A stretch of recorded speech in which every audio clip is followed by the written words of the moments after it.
नमस्कार, स्वागत है आपका गार्गी क्लासेस के ऑफिशियल यूट्यूब चैनल पे। मेरा नाम है अंकित शर्मा और आज का जो वीडियो है वो टाइप्स ऑफ इकोनॉमीज़ पे होने वाला है। ये हमारी सीरीज़ का थर्ड वीडियो है। इससे पहले हमने 2 वीडियो डाले थे जिसके लिंक मैं आपको डिस्क्रिप्शन में दे दूँगा। तो इस वीडियो को एंड तक ज़रूर देखिए क्योंकि इस वीडियो में मैं आपको इकोनॉमी के टाइप्स, इन सब के बारे में डिटेलली इन्फॉर्मेशन देने वाला हूँ। तो प्लीज़ वीडियो को एंड तक ज़रूर देखें और अगर आप हमारे चैनल पे नए हैं तो प्लीज़ चैनल को सब्सक्राइब कर ले, बेल आइकन को प्रेस कर ले। तो शुरू करते हैं। सबसे पहला जो टाइप है वो कैपिटलिस्ट इकोनॉमी है, लेकिन इससे पहले मैं बताना चाहूँगा कि इकोनॉमी होती क्या है और ये जो कैपिटलिस्ट स्टेट और ये जो मिक्स्ड इकोनॉमी आई है, जो इवोल्यूशन हुआ है वो किस वजह से हुआ है। तो सबसे पहले तो बताता हूँ इकोनॉमी क्या होती है। देखिए, इकोनॉमी की सिंपल डेफिनेशन है the system in which all the economic activities are perform like production, consumption, exchange, distribution, investment et cetera is called economy. देखिए, ऐसा सिस्टम जिसके अंदर इकोनॉमिक एक्टिविटी मतलब पैसे से रिलेटेड जो एक्टिविटीज़ की जाती है वो जहाँ परफॉर्म की जाती है उस सिस्टम को एक इकोनॉमी कहते हैं। अब इकोनॉमी सबसे पहले कैपिटलिस्ट आई, उसके बाद में सोशलिस्ट इकोनॉमी आई, उसके बाद में मिक्स्ड इकोनॉमी आई है। ठीक है, तो ये इवैल्यूएशन कैसे हुआ? तो एक सिंपल सा जो क्वेश्चन था उसकी वजह से ये जो 3 तरह की इकोनॉमी बनी है वो था कि प्रोडक्शन का कंट्रोल किसके हाथ में रहे, प्रोडक्शन को कौन कंट्रोल करे, प्रोडक्शन का जो क्या प्रोड्यूस करना है, कैसे प्रोड्यूस करना है और किस प्राइस पे उसे सेल करना है, ये या तो स्टेट डिसाइड करे इंडिविजुअली या फिर प्राइवेट सेक्टर डिसाइड करे इंडिविजुअली, मतलब मार्केट डिसाइड करे, या फिर दोनों मिलके डिसाइड करे। तो इस क्वेश्चन को सॉल्व करने के लिए ही जो हमारे जो अलग अलग इकोनॉमी का इवोल्यूशन हुआ है। जो सबसे पहली जो इकोनॉमी है वो है हमारी कैपिटलिस्ट इकोनॉमी। जो क्या है, इसमें मार्केट को पूरा राइट दिया जाता है प्रोडक्शन करने का। वो जो चाहे वो प्रोडक्ट को प्रोड्यूस कर सकता है, जो चाहे प्राइस पे उसे सेल कर सकता है और जो चाहे प्रोसेस है उसे अडॉप्ट कर सकता है। तो ये एक तरह से लिबरल इकोनॉमी है जिसमें बहुत ज़्यादा छूट दी जाती है। तो पढ़ लेते हैं।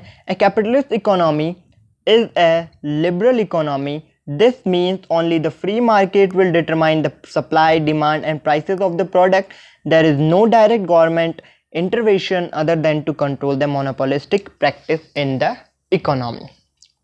देखिए, कैपिटलिस्ट इकोनॉमी एक लिबरल इकोनॉमी है। लिबरल के मतलब, लिबरल के मीन से आप समझ जाइए कि एकदम खुली इकोनॉमी, मतलब जिसमें सबको बहुत ज़्यादा रियायत दी गई हो, सब जो चाहे वो वैसा काम कर सकता है, अपनी मर्जी के हिसाब से काम कर सकता है, वो होता है कैपिटलिस्ट इकोनॉमी। इसमें क्या होता है कि फ्री मार्केट अपने हिसाब से सप्लाई को, डिमांड को और प्रोडक्ट की प्राइसेस को डिसाइड कर सकता है। इसमें गवर्नमेंट का कोई डायरेक्ट इंटरफेयर नहीं होता है। सिर्फ गवर्नमेंट वहीं इंटरफेयर करती है कि कोई मोनोपोलिस्टिक प्रैक्टिस तो नहीं कर रहा है एंड एकाधिकार की जो प्रवृत्ति है वो तो नहीं आ गई है इकोनॉमी में। वहाँ उस चीज़ को कंट्रोल करने के लिए गवर्नमेंट है वो इंटरफेयर करती है। ठीक है, तो ये हो गई कैपिटलिस्ट इकोनॉमी का मीनिंग।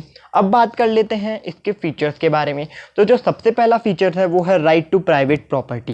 देखिए, प्राइवेट प्रॉपर्टी का राइट होना मीन्स यहाँ पर क्या होता है कि इंडिविजुअल को पूरा प्राइवेट राइट दिया जाता है। वो रिसोर्सेज के ऊपर वो जो चाहे वैसा प्रोडक्शन कर सकता है, जिस प्राइस पे चाहे उसे सेल कर सकता है। तो यहाँ पे उसे एक प्राइवेटली राइट दिए जाते हैं। दूसरा जो फीचर्स है वो है प्राइस मैकेनिज्म। प्राइस मैकेनिज्म मतलब यहाँ पर जो मार्केट फोर्सेस है, डिमांड और सप्लाई, उनके हिसाब से जो प्राइस है उसे डिसाइड किया जाता है। अगर कोई प्रोडक्ट की डिमांड ज़्यादा है और सप्लाई कम हो रही है और तो उस हिसाब से जो प्रोड्यूसर है उसकी प्राइस को इंक्रीज या डिक्रीज कर सकते हैं। ठीक है, इसके बाद में जो थर्ड फीचर्स है वो है profit motive. Profit motive means यहाँ पर जो क्या है, इंडिविजुअल जो प्राइवेट सेक्टर काम कर रहा है तो वो क्या करते हैं कि सिर्फ प्रॉफिट मोटिव से ही काम किया जाता है, सोशल वेलफेयर को ज़्यादा कुछ ध्यान नहीं दिया जाता है यहाँ पे। इसके बाद में अगला फीचर्स है फ्रीडम ऑफ एंटरप्राइजेस। एंटरप्राइजेस को फुल्ली फ्रीडम होती है, वो जो चाहे वो प्रोडक्ट को प्रोड्यूस कर सकती है, जिस प्राइस पे चाहे उसे सेल कर सकती है। तो ये हो गए कैपिटलिस्ट इकोनॉमी के फीचर्स। अब बात करते हैं मेरिट्स ऑफ कैपिटलिस्ट इकोनॉमी। जो सबसे पहला मेरिट है वो है quality goods and services. Quality goods and services, जो सबसे पहला इसका जो हमारे को फ़ायदा है वो है quality goods and services. Quality goods और सर्विसेज कैसे? देखिए, सब प्रोड्यूसर, हर प्रोड्यूसर चाहता है कि उसका गुड्स या फिर उसके द्वारा जो प्रोड्यूस किया हुआ गुड्स है वो ज़्यादा से ज़्यादा बिके, ठीक है।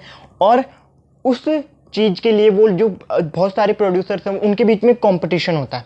कंपटीशन को क्रैक करने के लिए जो भी प्रोड्यूसर्स है वो अपनी गुड्स में ज़्यादा से ज़्यादा क्वालिटी को इम्प्रूव करता है। तो इस वजह से क्या होता है कि इस इकोनॉमी में जो गुड्स और सर्विस है वो हमें क्वालिटी वाली मिलती है, मतलब एक अच्छे क्वालिटी के गुड्स हमें मिल जाते हैं। लेकिन ये ज़रूरी नहीं है कि वो रीज़नेबल प्राइस पे मिले, ठीक है।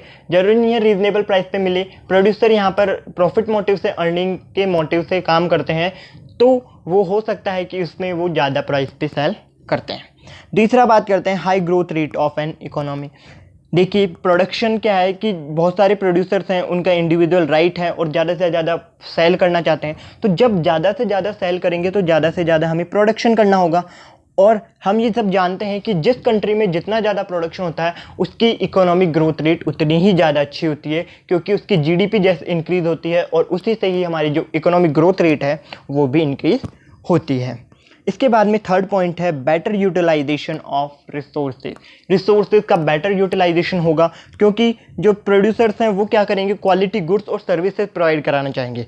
तो इसके लिए वो क्या करेंगे, उसको इम्प्रूव करने के साथ ही जो उनके पास जो रिसोर्सेज हैं उनको एकदम अच्छे से यूटिलाइज करेंगे, ताकि जो प्रोडक्शन की कॉस्ट है वो कम आए और उनका प्रॉफिट है वो मैक्सिमम हो जाए। इसके बाद में आता है जो अगला मेरिट है वो है freedom of consumer choice. Freedom of consumer choice मतलब कि यहाँ पर ऐसा नहीं है कि गवर्नमेंट ने जो डिसाइड कर दिया वही प्रोडक्ट बनाया जाएगा और पीपल्स को या फिर कंज्यूमर्स को वही खरीदना पड़ेगा। नहीं, कंज्यूमर अपने हिसाब से डिमांड कर सकते हैं और उस हिसाब से ही वो अपनी चॉइस के अकॉर्डिंग ही प्रोडक्ट को परचेज भी कर सकते हैं। उन पे किसी का प्रेशर नहीं होता है कि सिर्फ यही प्रोडक्ट लो। वो अपनी यहाँ पे जो क्या है, कंज्यूमर की सॉवर्जिनिटी होती है, मीन्स वो सॉवर्जिन होते हैं, वहाँ पर वो अपने हिसाब से चॉइस कर प्रोडक्ट को चूज़ कर सकते हैं, उन्हें परचेज कर सकते हैं, ठीक है। इसके बाद में अगला पॉइंट है growth of research and development department. देखिए, क्वालिटी गुड्स और सर्विसेज देनी है, ठीक है। तो क्वालिटी गुड्स और सर्विसेज कब दी जाएगी, जब किसी प्रोडक्ट पे हमारी क्या होता है, रिसर्च की जाए तभी तो उसमें इम्प्रूवमेंट होगा। तो उस चीज़ को देखकर यहाँ पर क्या होता था कि रिसर्च और जो डेवलपमेंट डिपार्टमेंट है उसकी भी अच्छी खासी ग्रोथ हुई। अब बात करते हैं इसके डीमेरिट्स के बारे में। जो सबसे पहला डीमेरिट्स है कैपिटलिस्ट इकोनॉमी का वो था इकोनॉमिक इनइक्वालिटी। इकोनॉमिक इनइक्वालिटी मतलब unequal distribution of income. Means कि क्या होता था, जो गरीब आदमी है वो गरीब बनता जा रहा था इस इकोनॉमी में, और जो अमीर आदमी है वो अमीर बनता जाता है इस इकोनॉमी में, क्योंकि प्रोडक्शन का राइट्स प्राइवेट को, पब्लिक को होता है। तो वो ज़्यादा से ज़्यादा प्रॉफिट अर्न करने के मोटिव से क्या करेंगे, मशीन्स को ज़्यादा यूज़ करते हैं, लेबर फोर्सेस को कम यूज़ करते हैं। तो इस वजह से क्या होता है, बहुत सारे रीजंस की वजह से क्या हुआ कि इकोनॉमिक इनइक्वालिटी आने लग गई थी हमारी इकोनॉमी में।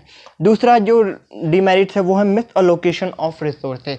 कभी कभी जो प्रोड्यूसर्स हैं, जो रिसोर्सेज है वो मिस अलोकेट हो जाते हैं। जिसको ज़्यादा रिसोर्सेज की ज़रूरत है कुछ प्रोड्यूस करने के लिए, तो वो रिसोर्सेज नहीं मिल पाते थे, और जिसके पास एक्सेस रिसोर्सेज हो जाते थे और किसी के पास जो रिसोर्सेज की थी वो कमी रह जाती थी इसमें, क्योंकि जिसके पास जितना पैसा होगा वो उतने ही ज़्यादा रिसोर्सेज पे अपना कंट्रोल रख सकता है इस इकोनॉमी में।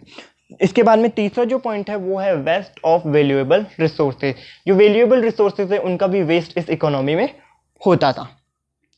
तो ये तो बात कर ली हमने कैपिटलिस्ट इकोनॉमी के मीनिंग की, उसके फीचर्स, उसके मेरिट्स और उसके डिमेरिट्स के बारे में। अब हम बात करने वाले हैं स्टेट इकोनॉमी के बारे में। स्टेट इकोनॉमी का जो आइडिया है वो हमारे कार्ल मार्क्स ने दिया था, जो कि एक जर्मन फिलोसोफर थे।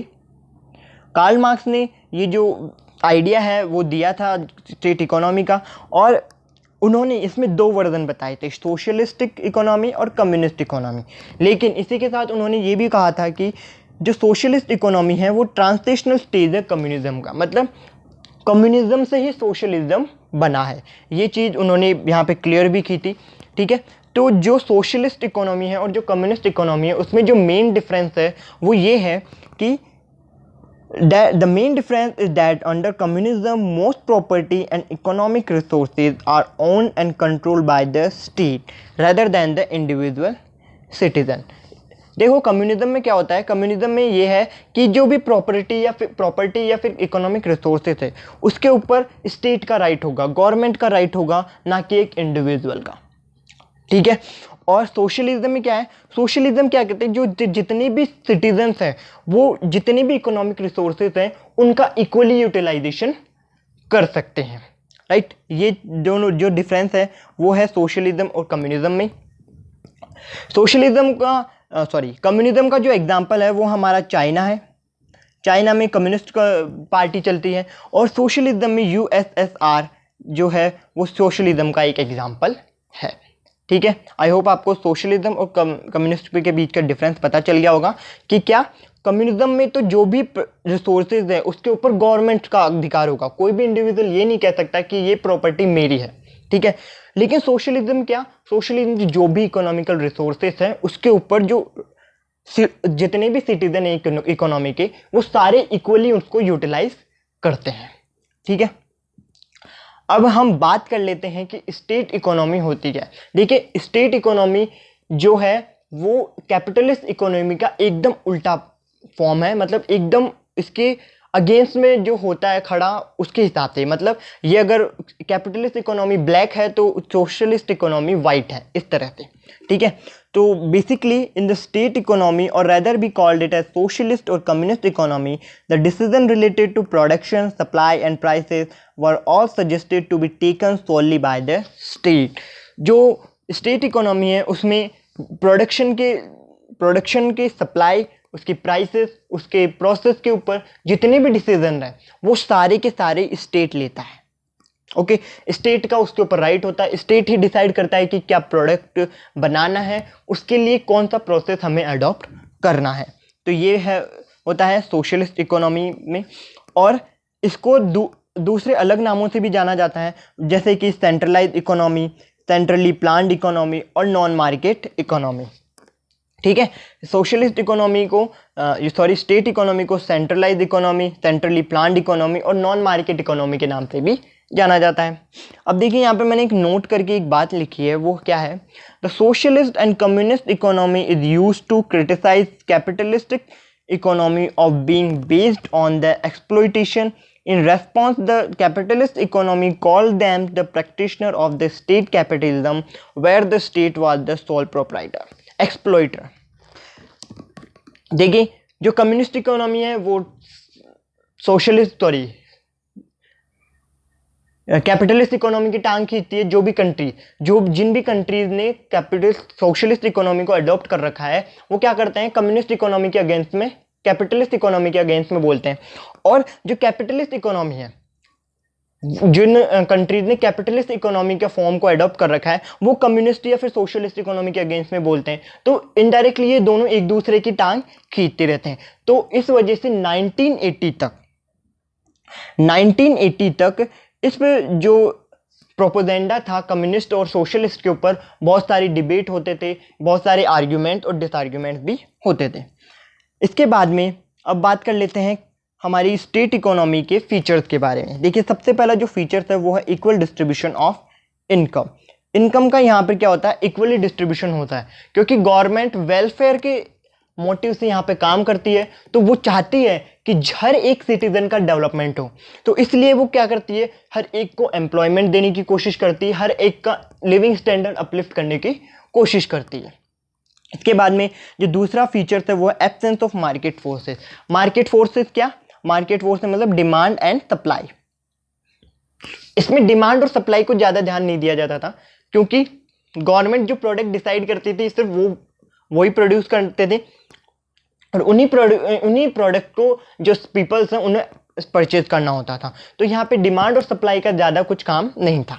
इसके बाद में है नो चॉइस ऑफ कंज्यूमर। देखिए नो चॉइस ऑफ कंज्यूमर मतलब यहाँ पे कैपिटलिस्ट इकोनॉमी में कंज्यूमर को फ्रीली राइट्स थे कि वो जो चाहे वो प्रोडक्ट परचेज कर सकता है उसकी डिमांड के हिसाब से या फिर उसकी नीड्स के हिसाब से। लेकिन यहाँ पर क्या होता है, जो गवर्नमेंट ने प्रोडक्ट बनाया है उसी को उसे यूज़ करना पड़ेगा। जो कंज्यूमर है उसकी यहाँ पे कोई सॉवर्जिनिटी नहीं रहती, मीन वो बंदिश में रहता है कि उसे वही प्रोडक्ट यूज़ करना पड़ेगा। इसके बाद में आता है सेंट्रल इकोनॉमिक प्लानिंग। देखिए इकोनॉमी का जो प्लानिंग होती है वो सारी सेंट्रल करती है, इसमें प्राइवेट सेक्टर का कोई काम नहीं होता। तो इस वजह से ये यहाँ पे इसका चौथा फीचर्स है। इसके बाद में कलेक्टिव ऑनरशिप ऑफ रिसोर्सेज पे कलेक्टिव ऑनरशिप होती थी, मतलब एक इंडिविजुअल उस पर राइट, इंडिविजुअली किसी का राइट नहीं था, जो है वो स्टेट का जो टोटल राइट है रिसोर्सेज के वो स्टेट का होता था या फिर गवर्नमेंट का होता है। अब बात कर लेते हैं हमारी मेरिट्स के बारे में, स्टेट ऑफ इकोनॉमी के मेरिट्स मतलब फ़ायदों के बारे में। तो सबसे पहला जो फ़ायदा था वो है promote the equitable distribution of wealth and social justice. देखिए यहाँ पर क्या होता था कि जो वेल्थ का जो डिस्ट्रीब्यूशन था वो इक्वल होता था, ठीक है। वेलफेयर के हिसाब से भी ये जो इकोनॉमी है वो बहुत ज़्यादा अच्छी रही, सोशल जस्टिस भी इसमें मिलता था। इसके बाद में क्या है, इट मिनिमाइज द अनएम्प्लॉयमेंट। देखिए इक्वल डिस्ट्रीब्यूशन करना है इनकम का तो क्या एम्प्लॉयमेंट भी इंक्रीज होगा, क्योंकि पैसे तभी दिए जाएंगे जब कोई काम करेगा। तो इस वजह से क्या होता है कि डिस्ट्रीब्यूशन को इक्वल डिस्ट्रीब्यूशन करने के लिए क्या होता था कि वो एम्प्लॉयमेंट को इंक्रीज भी इसमें किया जाता था। इसमें अनएम्प्लॉयमेंट बहुत ज़्यादा कम हो जाता है क्योंकि गवर्नमेंट हर एक आदमी को यहाँ पे रोजगार देने की कोशिश करती है। इसके बाद में आता है ensure that all citizens have the means to achieve the minimum living standard. यहाँ पर गवर्नमेंट ये एंश्योर करती है, ये सुनिश्चित करती है कि हर एक आदमी एटलीस्ट मिनिमम लिविंग स्टैंडर्ड तो उसका होना ही चाहिए। रोटी कपड़ा मकान तो हर एक आदमी के पास यहाँ पर होना चाहिए। इसके बाद में अगला जो मेरिट है वो है it provide the comprehensive social security to all its member. ये हर मेंबर को एक सोशल सिक्योरिटी प्रोवाइड करती है, हर एक सिटीजन को सोशल सिक्योरिटी प्रोवाइड करती है, क्योंकि यहाँ पर इसका जो मेन मोटिव है सोशल वेलफेयर क्या ही होता है, ठीक है। अब बात कर लेते हैं इसके डीमेरिट्स के बारे में। जो सबसे पहला डीमेरिट था स्टेट मोनोपोली, जिसके लिए जो कैपिटलिस्ट इकोनॉमी है वो इनकी क्रिटिसाइज करती है। वो सबसे पहला जो डीमेरिट्स है वो है मोनोपोली, कि जिन कंट्रीज ने स्टेट या फिर सोशलिस्ट इकोनॉमी या कम्युनिज्म को अडॉप्ट कर रखा है वहाँ पर गवर्नमेंट का एकाधिकार होता है, मतलब गवर्नमेंट जो चाहे वो वहाँ पे कर सकती है। तो वहाँ पे क्या हो जाता है, स्टेट मोनोपोली आ जाती है, ठीक है। उस वजह से करप्शन और भी बहुत सारी जो एविल्स हैं, सोशल एविल्स हैं, उनको बढ़ावा मिलता है। इसके बाद में डीमेरिट्स, दूसरा जो डीमेरिट है वो है the economic and scientific allocation of resources is impossible in this system. देखिए जो रिसोर्सेज हैं उनका साइंटिफिकली और इकोनॉमिक जो अलोकेशन है वो पॉसिबल ही नहीं था, ना तो किसी तरह से क्रिएटिविटी यहाँ पे हो सकती थी, और क्योंकि जो जितने भी रिसोर्सेज थे वो अनप्रोडक्टिव रह जाते थे, क्योंकि गवर्नमेंट क्या चाहती है कि सबको मिनिमम लिविंग स्टैंडर्ड मिले, बस इतना ही। डेवलपमेंट का यहाँ पे ज़्यादा कुछ ध्यान नहीं दिया जाता था। तो इसका एक डीमेरिट ये भी हो सकता है कि low growth rate of economic growth rate, low economic growth rate, ठीक है। इसके बाद में आता है lack of creativity and innovation in job and product. जैसा कि मैंने बताया कि जो प्रोडक्ट्स हैं या फिर जो लेबर फोर्स है वो अनप्रोडक्टिव रह जाते हैं, मतलब उनमें कोई इंप्रूवमेंट होता ही नहीं था, ना क्रिएटिविटी होती थी।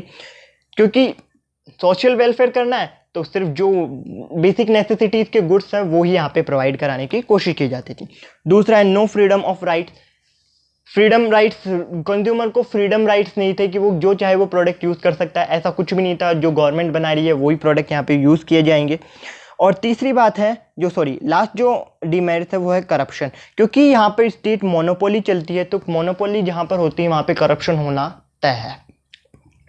तो स्टेट इकोनॉमी में और कैपिटलिस्ट इकोनॉमी में जो बेसिक डिफरेंस है वो यही है कि वहाँ पर कैपिटलिस्ट इकोनॉमी में प्राइवेट सेक्टर को राइट दिए जाते हैं कि प्रोडक्शन के ऊपर जितने भी रिसोर्सेज है प्रोडक्शन के, उन पे प्राइवेट सेक्टर का राइट होता है, बल्कि यहाँ पे जो स्टेट इकोनॉमी है उसमें गवर्नमेंट का राइट होता है।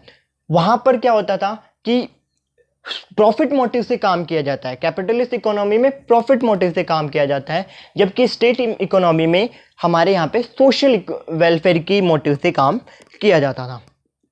इसकी वजह से जो कैपिटलिस्ट इकोनॉमी है वहाँ पे कंपटीशन की वजह से अच्छे गुड्स और ज़्यादा से ज़्यादा फ्रीडम राइट्स ये सब के मिलता था कंज्यूमर्स को। और लेकिन स्टेट इकोनॉमी क्या होता था कि अगर कोई कॉम्पिटिटर तो है नहीं, क्योंकि स्टेट ही प्रोडक्शन कर सकता है, तो क्या होता था, जो प्रोडक्ट वो बनाना चाहे वो सिर्फ वो बना सकता है, तो क्वालिटी गुड्स मिलने की कोई चांसेस यहाँ पे नहीं होते। अब बात करते हैं हम हमारी मिक्स्ड इकोनॉमी के बारे में। जो मिक्स्ड इकोनॉमी है वो कैपिटलिस्ट और सोशलिस्ट इकोनॉमी का एक मिक्स्ड वर्जन है, जिसमें प्राइवेट सेक्टर भी काम करता है और गवर्नमेंट सेक्टर भी की पूरी भागीदारी होती है। देखिए, the means of production are held by both private companies and public or state ownership and while market forces decide the price, demand, supply etcetera.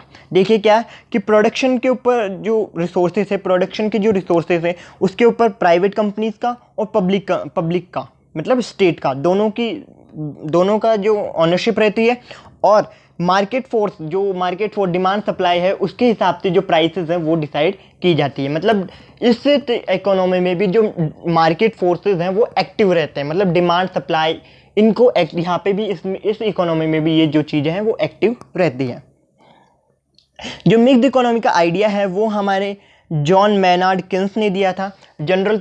उनकी बुक थी 1736 में पब्लिश हुई थी, जिसका नाम था the general theory of employment, interest and money. देखिए, ये जो नया कॉन्सेप्ट है मिक्स्ड इकोनॉमी का वो जॉन मैनार्ड किन्स ने इस वजह से दिया था क्योंकि 1929